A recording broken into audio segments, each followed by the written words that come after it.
All right. The next section we're going to go through is titled Art in the Enlightenment. Um, and generally speaking, we think of the Enlightenment as something that is something that happens in the 1700s in Europe.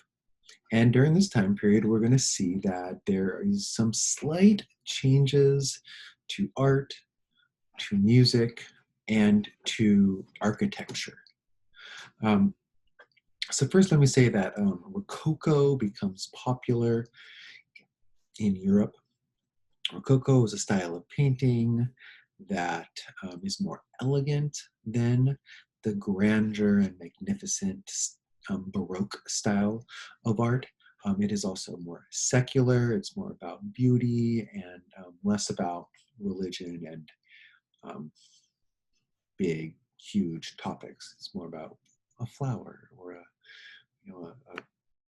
a woman in a sundress. Okay. Um, we also know that the Palace of Versailles was built during this period by a leader by the name of King Louis XIV. He was an absolute ruler. He ruled France with an iron fist, um, consolidated control over France during this period. And one of the things he does is he builds this magnificent building where he lives outside of Paris called Versailles.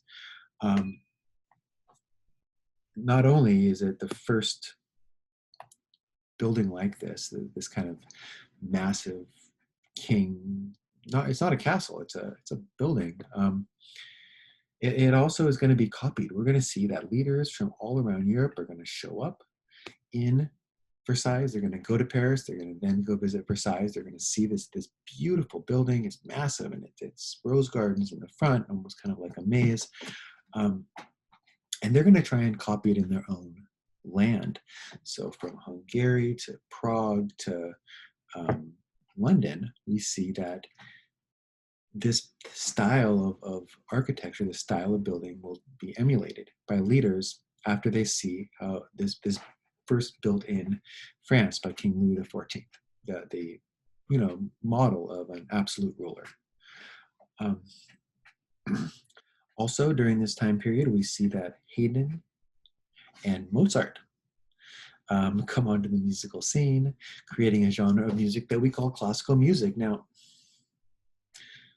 they replace Bach and Handel, who had made what is called Baroque music. let me tell you guys, I couldn't tell the difference between Baroque music and classical music.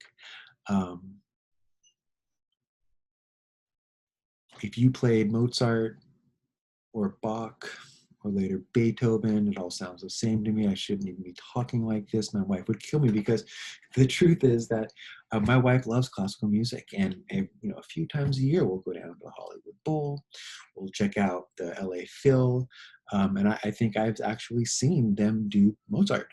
I've seen them do Tchaikovsky and Beethoven.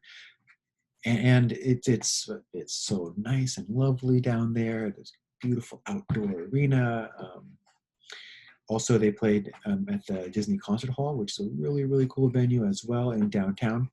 And I go and I'm into it. I like the music. Couldn't tell it from one from the other, if you ask me, but she could, and some musical experts can. I've been told in the past by students who know this stuff that one is more clangy, more of a maybe more of like the horns sound, versus one that would be more string sounding. I don't know, but a musical expert would be able to tell you the difference. I can't, but I love it all. It is really nice and lovely to listen to, and it's very peaceful music.